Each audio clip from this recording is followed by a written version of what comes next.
Antes de mais nada, eu não posso deixar de agradecer de forma alguma Pastor Ciro, Pastor Osaide nos assiste, ela acompanha, não perde um culto. E nós oramos para que o Senhor dê muitos anos de vida para ela, porque assim como Davi, que chegou uma hora e ficava de longe vendo o povo de Israel batalhar, e eles tributavam a ele a honra daquela vitória. E eles diziam assim: de maneira nenhuma nós vamos deixar o Senhor enfrentar mais os inimigos cara a cara. Que ele quase morreu numa batalha que ele foi, e foi salvo por um dos seus heróis. E aí eles diziam assim: nós não podemos deixar que a lâmpada de Israel se apague. Esse que nós temos na pastora. É um ministério singular, um ministério forte, de manifestação espiritual, ministério de cura, de batismo no Espírito Santo, de palavra, de revelação, de milagre, de tantas coisas. Então agradecemos a Deus de todo o nosso coração. É aqui que eu constituí a minha vida. Deus me abençoou. Aqui minhas filhas cresceram, e todas as vezes que eu venho a Ebenezer, eu trago comigo a lembrança dos dias que nós passamos aqui nos mutirões. Quem é do meu tempo aqui? Irmão Beckman? A gente chegava nesse portão aqui 5:30 da manhã, tá certo? Comia um lanche de primeira, um pão com carne moída, que a irmã Luzia e as irmãs da cozinha preparavam para nós, um suco poderoso, irmãos. Pensa num suco melhor do que Gatorade. Era 90% era água e 10% era suco. Mas aquilo, o pastor dizia, ele dizia assim, que ele não entendia como que Deus operava através do ministério, em várias questões financeiras e pessoais. Mas a gente trabalhava quase o dia todo com a força daquele suco e daquele pãozinho com carne moída. Lembra, Zé? O pastor dividiu em mutirões, e foi mais de ano a gente lutando, batalhando. Primeiro lançamos os fundamentos, eu estava aqui, primeiro mutirão que teve, lançamos o fundamento das colunas, depois começou a construção, aí vieram as galerias, depois veio a segunda galeria, e eu comecei carregando concreto na carriola, subi essas rampas, e eu era bem novo. Hoje eu já estou mais desgastado, já não estou mais na garantia. Mas a gente era novo, tinha força. Eu nunca fui fisicamente, expressivamente forte, sempre fui magro. Mas a gente chegava lá em cima com uma energia tremenda, não via a hora de voltar, encher a carriola de novo, e subir, colocar concreto e descer. E era uma alegria contagiante. Deus dava força para a gente. Tudo que você for fazer para o Senhor, pode ter certeza de uma coisa: Deus vai te dar força para fazer. Você vai criar seus filhos consagrando eles ao Senhor, Deus vai te dar sabedoria, força para você criar seus filhos, ver eles crescerem, e você vai ser honrado. E às vezes o mutirão era dividido em 3 turmas, e eu sempre fui raiz. Geração raiz é aquela que não abre, não arreda pé. Chegava no segundo turno, eu não ia embora, eu queria ficar. E mais um pão com carne moída e aquele suco poderoso. Nós fizemos essa igreja no braço. Hoje não pode mais, a legislação não permite. E quando eu entro aqui, eu vejo tudo isso, eu falo como Deus foi bom para nós. Eu tive a oportunidade de participar disso.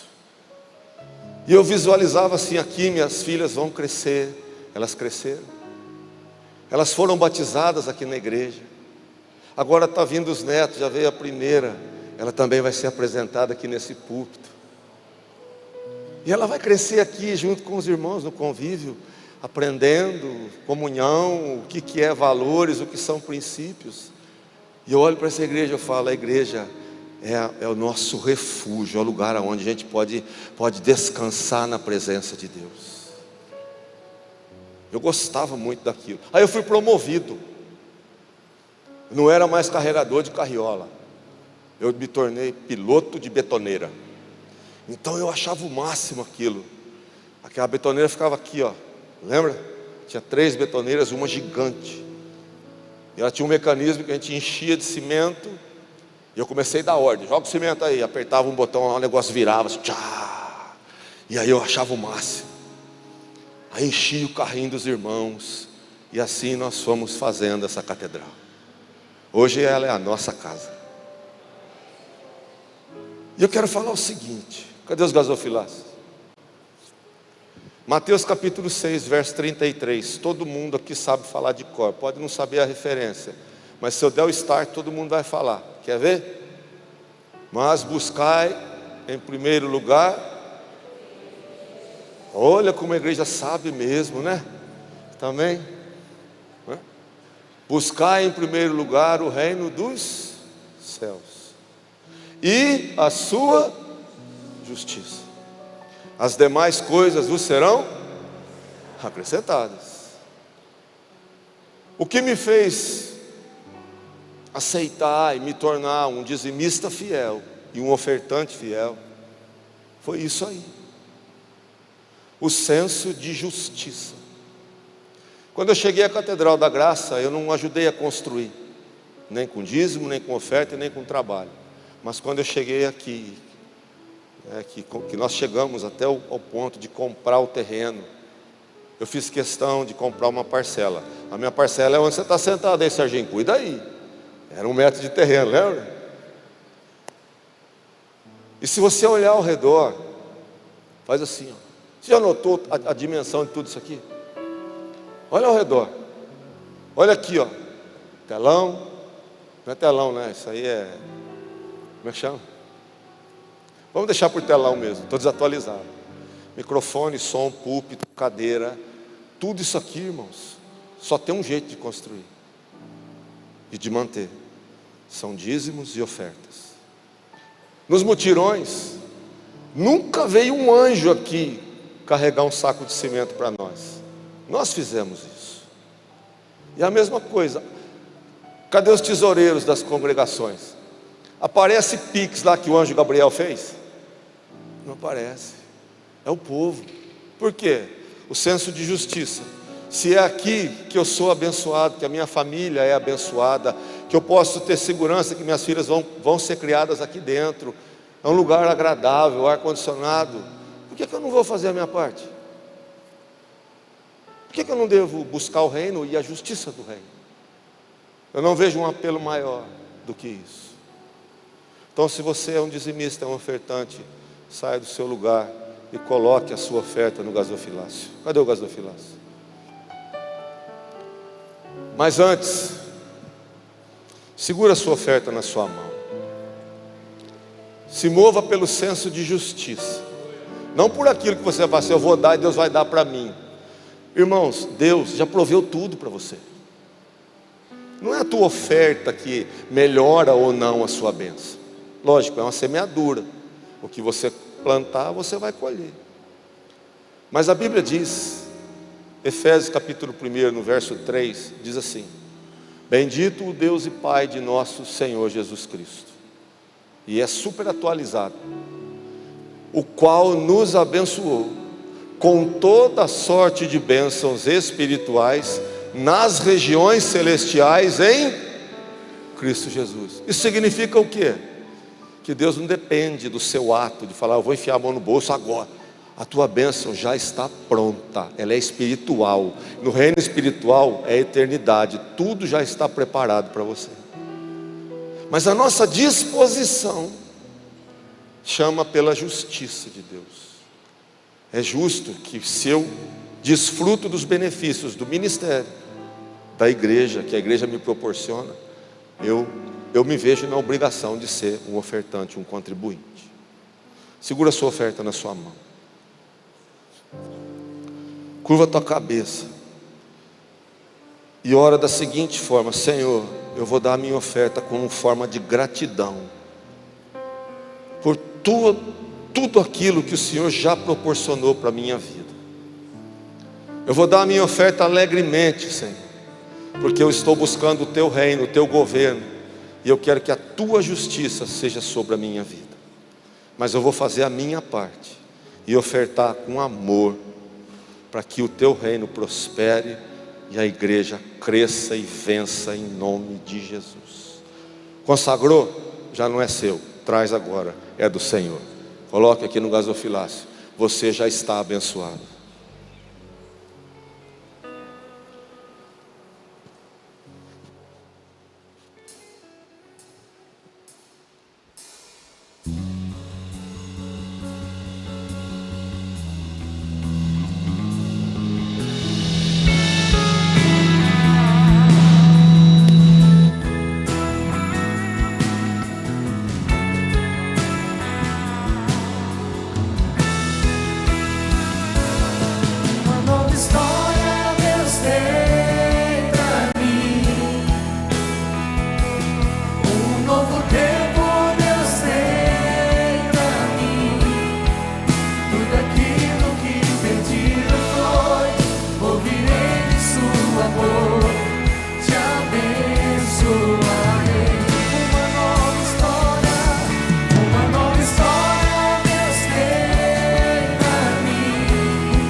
Amém. Diga, eu sou abençoado. Está fraco essa benção aí. Diga com firmeza, eu sou abençoado. Eu sou um abençoador. Que você nunca pode dar o que você não tem. Você nunca pode abençoar alguém se você não é abençoado. Quando você se declara, você está dizendo, eu tenho a bênção do Senhor na minha vida, eu posso abençoar outras pessoas. Amém? Mateus capítulo 25, verso 1 até o verso 13. Nós vamos ler, e é uma parábola de Jesus. Jesus foi inquirido por seus discípulos. Eles ficaram preocupados quando aconteceria os sinais da volta dele, do regresso dele para buscar a sua igreja. E está relatado em Mateus capítulo 24. Ao encerrar a palavra de Mateus capítulo 24, Jesus conta 3 parábolas. Ele fala do servo infiel. Na sequência ele fala da parábola das virgens, das 10 virgens. Depois ele fala da parábola dos talentos. E aí a última coisa que ele fala é a respeito do juízo final. Isso dá a entender assim, ele vem numa decorrência. Ele fala, vai acontecer assim, assim, assim, mas tem alguns fatores que vocês têm que estar atentos, tanto a nível geopolítico, de organização mundial, quanto do pessoal. A parábola do servo infiel diz isso, do servo mau que passou a maltratar seus companheiros. Aí vem essa aqui, que tem várias interpretações, mas eu quero usar uma só hoje, porque eu entendo que ele está falando do pessoal, da nossa vida, da nossa necessidade de sermos cheios e nos mantermos cheios da presença de Deus, cheios da unção. Porque é muito comum a gente vir à igreja e a gente se sente carregado, fortalecido.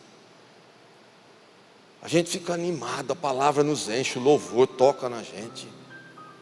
Aí quando sai na porta, já largou toda a unção para trás. Se sente vazio, amanhã começa tudo de novo. Mas nós não podemos ser assim. E Jesus está alertando a esse respeito. Vamos para a leitura? Portanto, o reino dos céus será semelhante a 10 virgens que pegaram suas candeias ou suas lâmpadas e saíram para encontrar-se com o noivo. 5 delas eram sábias, mas outras 5 eram inconsequentes, ou loucas, ou nécias, ou imprudentes. As que eram inconsequentes ao pegarem suas candeias não levaram óleo de reserva consigo. Entretanto, as prudentes levaram óleo em vasilhas, junto com suas candeias. À meia-noite ouviu-se um grito: eis que vem o noivo, saí ao encontro dele. Então todas as virgens acordaram e foram preparar suas candeias. As insensatas recorreram às sábias: dai-nos um pouco do vosso azeite, porque as nossas candeias estão se apagando. Porém as sábias responderam: não podemos, pois assim faltará tanto para nós, quanto para vós outras. Ide, portanto, aos que o vendem e comprai-o. Mas saindo elas para comprar, chegou o noivo.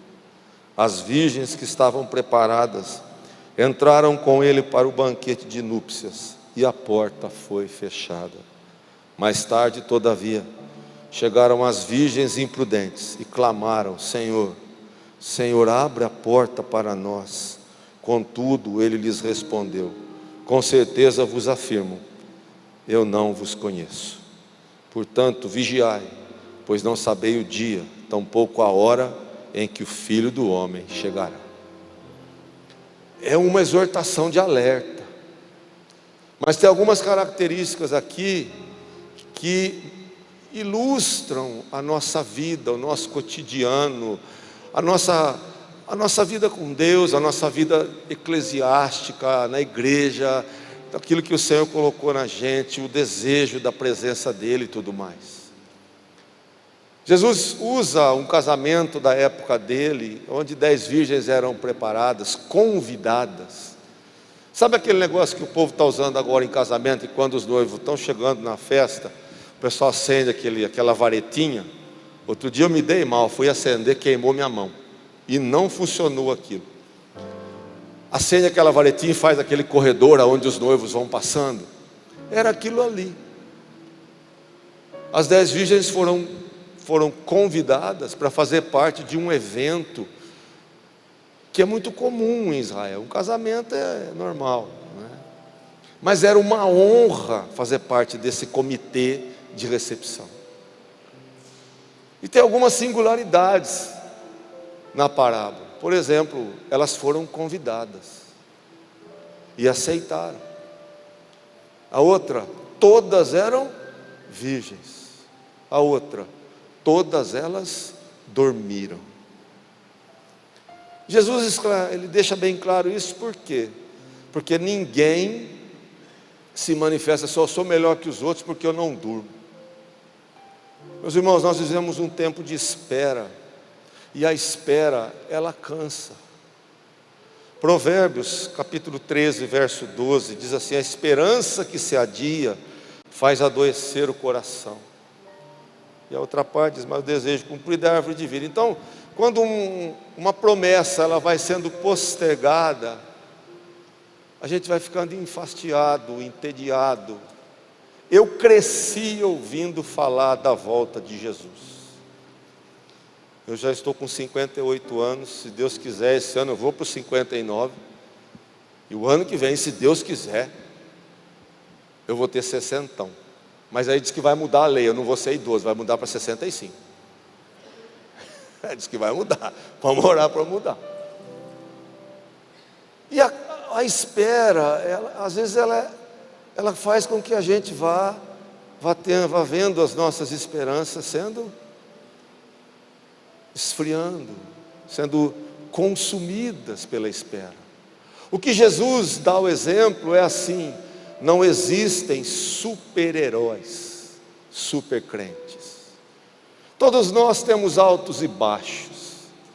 Uma hora a gente está muito bem, a gente se fortalece, mas tem horas que nós estamos cansados, trabalho, compromissos, chateações, frustrações, notícias ruins, e a gente vai entregando os pontos.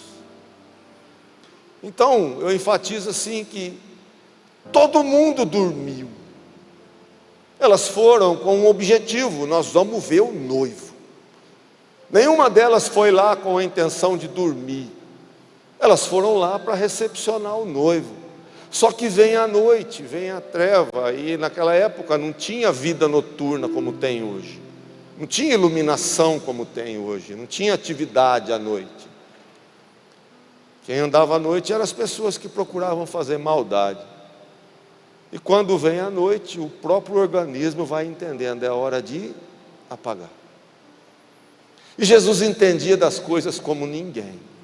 Parece que ele vislumbrava os nossos dias. As coisas estão escuras, obscuras, estranhas.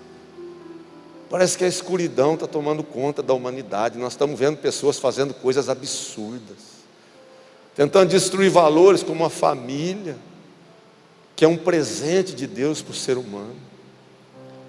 E você vê muitas pessoas. Eu trabalho numa empresa, uma metalúrgica. É muito comum você olhar para a pessoa e aí você pergunta: e aí, como é que você está? O que a pessoa responde? Eu estou cansado. Eu estou entregando os pontos. Gente que já não tem mais esperança. Faz uma pergunta, faz uma meditação agora aqui. Quantas pessoas que começaram a jornada junto com você e foram ficando pelo caminho? Porque dormiram. Perdeu o foco, perdeu o interesse de ouvir a voz do noivo. Isso faz pensar no seguinte: o que importa não é a largada, não é sair, falar eu vou fazer, não é isso que importa. Eclesiastes diz isso. É mais importante o final do que o início das coisas. A gente pode programar uma viagem, fazer uma escalada para o Everest. O que a gente tem que medir? Primeiro, a nossa força física. Se prover de equipamento, alimento bom, criar uma dieta, treinamento forte para poder subir a montanha. Viver o dia a dia de forma banal, sem se preparar para a volta de Jesus, é perigoso. Porque com o passar do tempo, se você não tiver estrutura, se a gente não tiver estrutura, as nossas forças vão declinar. Problemas familiares, problemas sociais. E aí Jesus está dizendo que todo mundo dormiu. Não está dizendo que as sábias ficaram lá de olho arregalado. Não, elas também dormiram. O diferencial está naquilo que elas tinham de prontidão quando a voz do noivo foi anunciada. É isso que conta na vida de um cristão. Não são as proclamações, as palavras que eu vou fazer. Pare e pensa. O que eu tenho de reserva para sustentar a minha fé até a volta de Jesus? Vocês prestaram atenção na leitura, fala que elas levaram o que junto com elas? Vasilhas. Mais do que só o necessário. Elas tinham reservas. Elas tinham, vamos tratar da seguinte forma. O óleo, ele tipifica a unção do Senhor na nossa vida. E a unção do Senhor na nossa vida, ela tem que ser constante. Ela tem que te encher.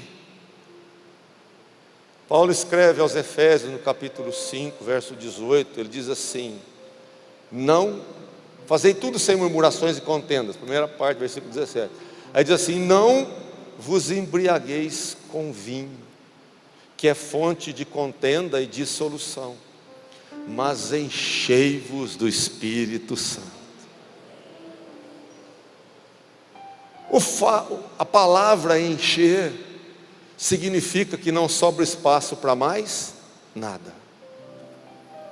Não existe lugar na vida do crente a não ser a presença de Deus.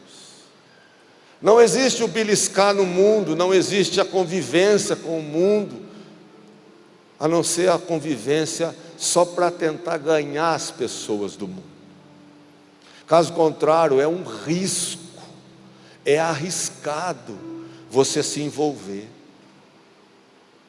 E se você estiver fortalecido no Senhor, cheio da presença de Deus, cheio da unção, o Senhor usa você para ganhar as pessoas.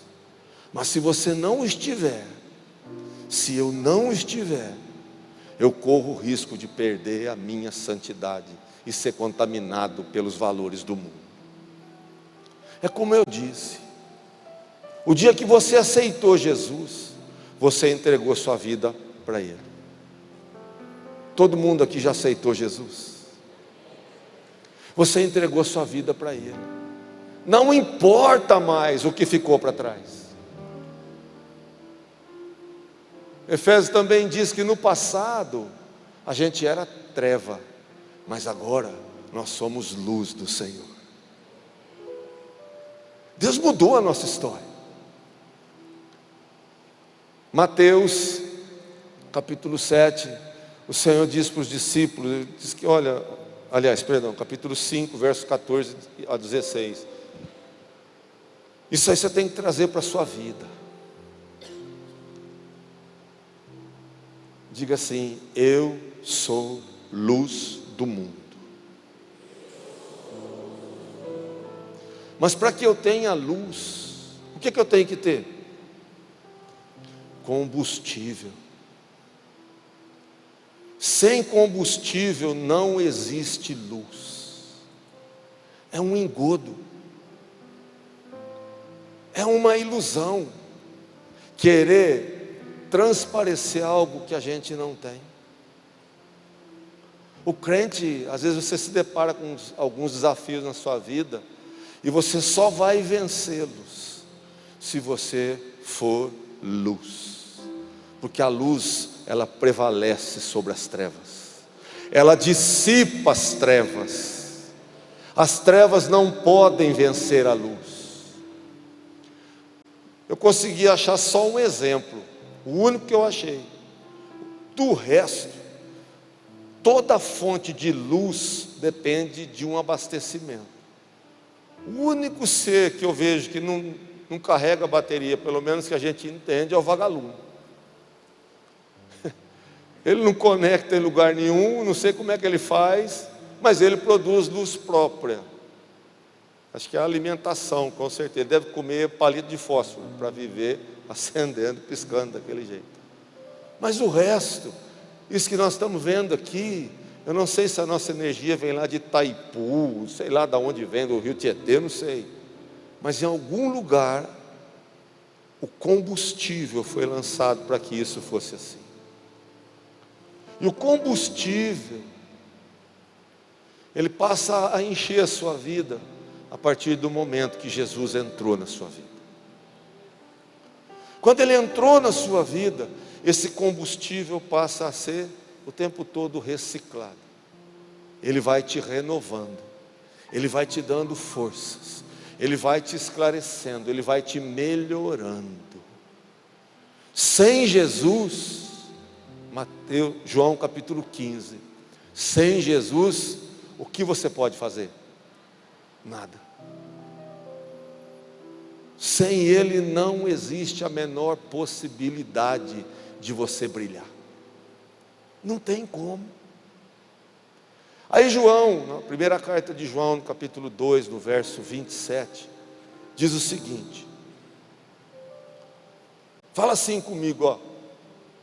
Quando eu prego, quando eu ensino a igreja, eu faço com que a igreja entre na palavra. Entrar na palavra é fazer uma simbiose. O que é uma simbiose? Você se integra à palavra. Ela entra em você e você faz parte dela. E aí nós podemos lembrar do Salmo 119, no verso 89, que diz assim: para sempre, ó Senhor, está estabelecida no céu a sua palavra.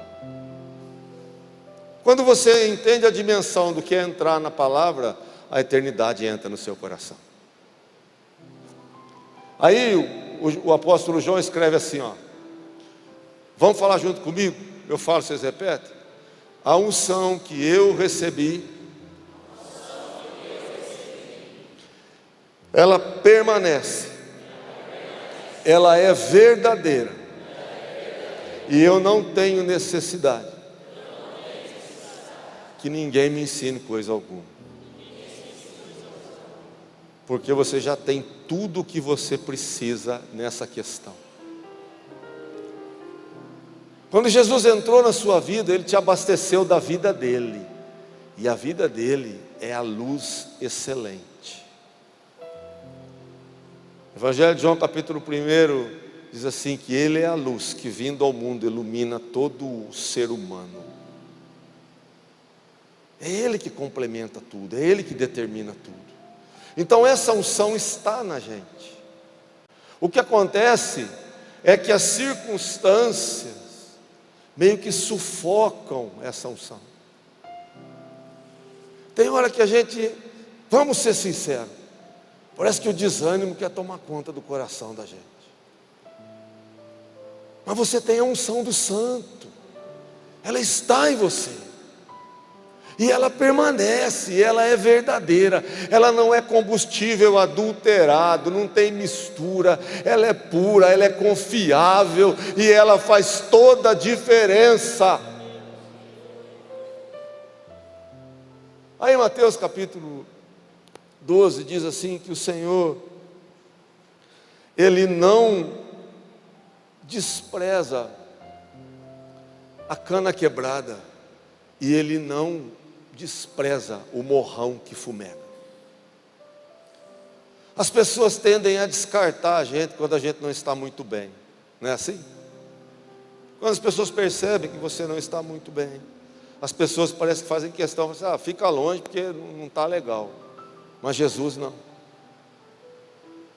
Quando Ele percebe que a gente não está muito bem, acho que todo mundo já fez essa experiência. Eu vou usar uma ilustração que todo mundo já fez. Quando a gente vai no aniversário, aí canta parabéns e sopra velhinho. O aniversariante vai lá e sopra velhinho. Não fica uma brasinha na ponta saindo uma fumacinha bem indiscreta? Aí qual que é a diversão? A gente vai lá, cerca com a mão e sopra bem devagarzinho. O que acontece? A chama acende de novo. É isso que Jesus faz conosco. Provérbios capítulo 20, verso 27 diz assim, que a lâmpada, o espírito do homem é a lâmpada do Senhor. É Ele quem enche de novo, é Ele quem renova as forças. Jesus não tem interesse nenhum que você seja um fracassado, um desanimado, alguém que foi abatido e que está entregando os pontos. Ele quer que você seja cheio do Espírito Santo. E o Espírito é algo invisível, assim como ninguém sabia quanto de azeite tinha em cada lâmpada. Só foi saber quando precisou e não tinha. Mas quem tinha a reserva, que estava preparado para encontrar o noivo, foi lá, transferiu e acendeu e fez parte daquela cerimônia. Quando nós estamos abatidos, quando nós estamos quebrantados ou quebrados, que seja qual for a palavra, pensa sempre assim, hoje eu estou como um morrão que fumega, só tenho um pouquinho, mas eu sou a lâmpada do Senhor. Jesus vai me encher novamente, Ele vai me levantar novamente, eu vou acender de novo, eu vou ter força de novo, eu vou resgatar a minha dignidade, eu vou olhar para o Senhor e eu vou mostrar que ainda tem alguma coisa que serve na minha vida, para que Jesus seja glorificado. Oh, glória a Deus!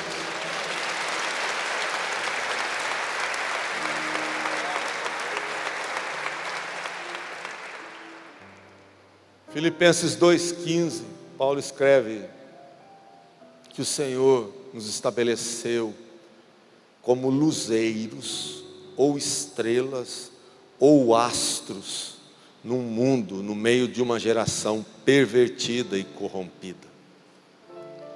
Se nós somos a luz do mundo, quem nos enche é Jesus, quem nos renova é Jesus, mas nós temos que acreditar e confiar que o que faz diferença é a noção, o entendimento que nós temos da palavra.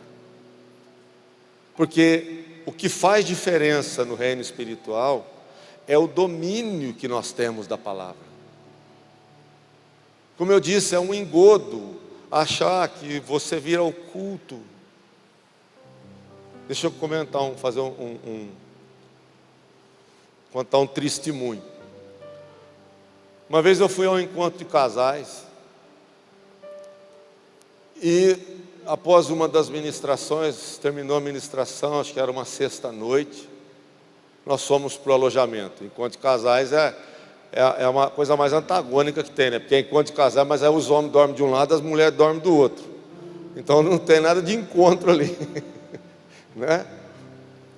E eu não conhecia o pessoal, porque veio pessoas de vários lugares. E aí 2 rapazes conversando e disseram assim um para o outro. Eu não sabia quem é, depois eu vinha saber que eles eram de Iracemápolis. E aí um disse para o outro assim, eu estava lá no meu beliche meditando, né, remoendo aquelas palavras que eu havia recebido. Irmãos, essa igreja é tão bênção.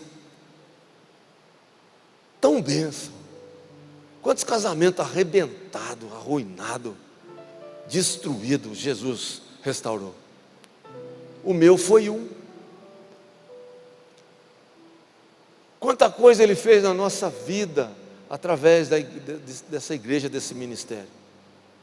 É só deixar Jesus conduzir que Ele faz. É só entregar na mão dele que Ele faz. E aí o moço virou para o outro e falou assim, rapaz, eu estou tão cheio do Espírito Santo, que gostoso. Eu estou tão cheio do Espírito Santo que eu tenho certeza que se Jesus voltasse hoje, voltasse agora, eu estaria salvo.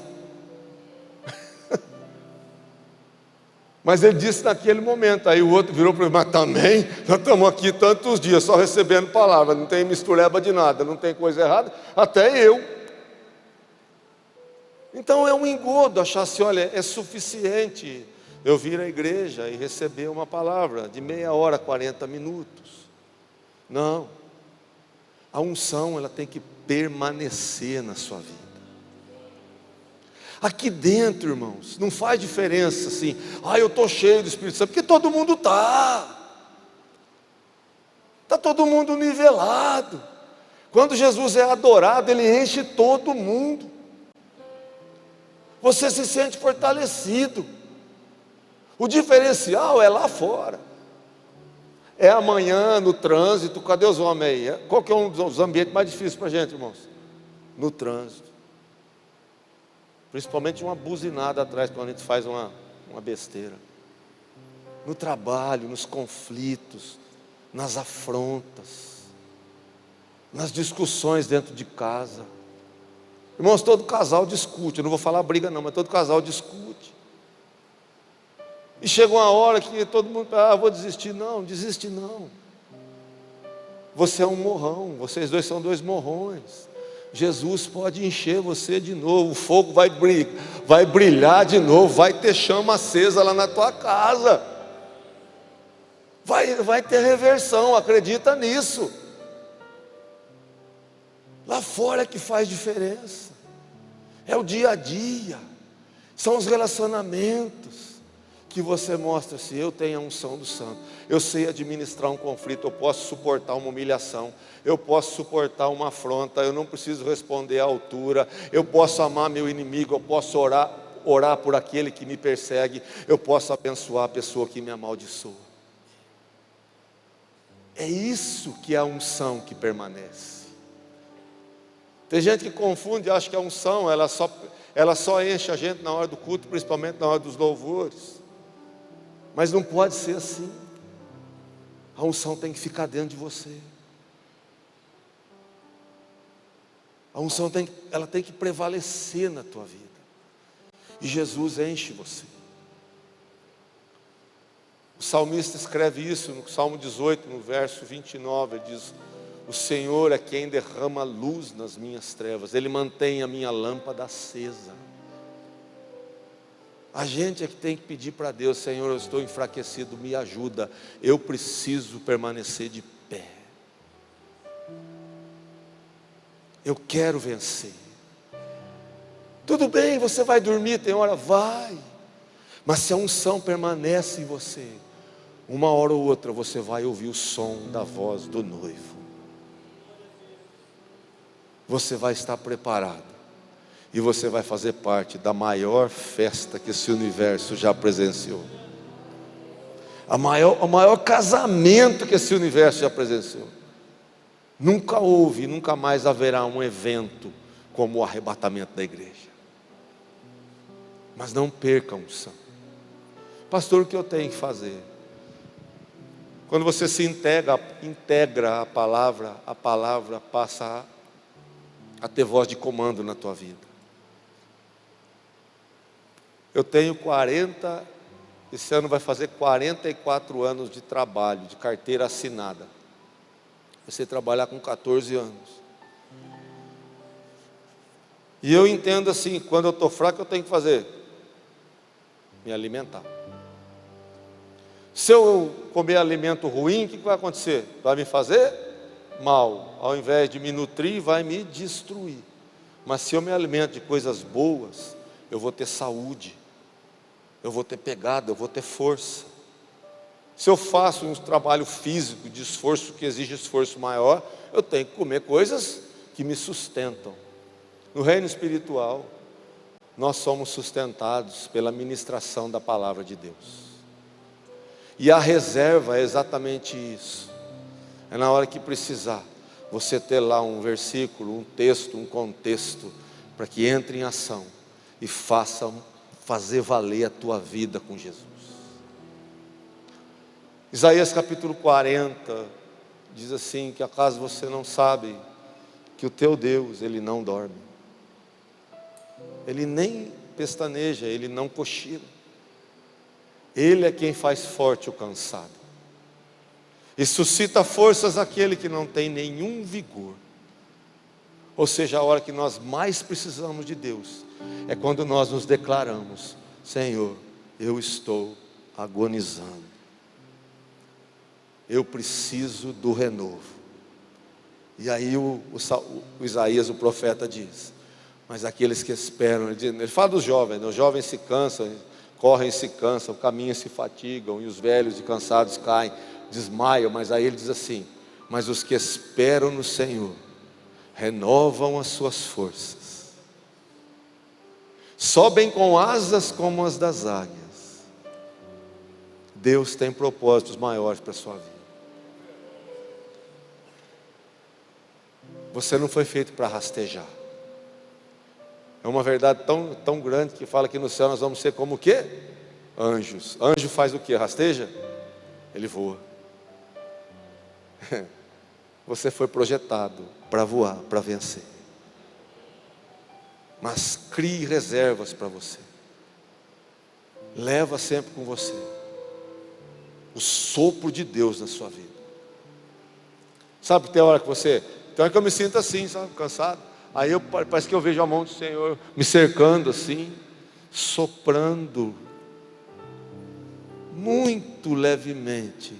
E aí o fogo renova, a força vem, eu ouço uma palavra, eu tenho comunhão com o irmão, ouço um testemunho, falo, Jesus ainda me mantém vivo e cheio de vida, que é para a glória dele.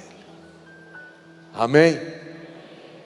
Coloca a sua mão sobre o seu coração.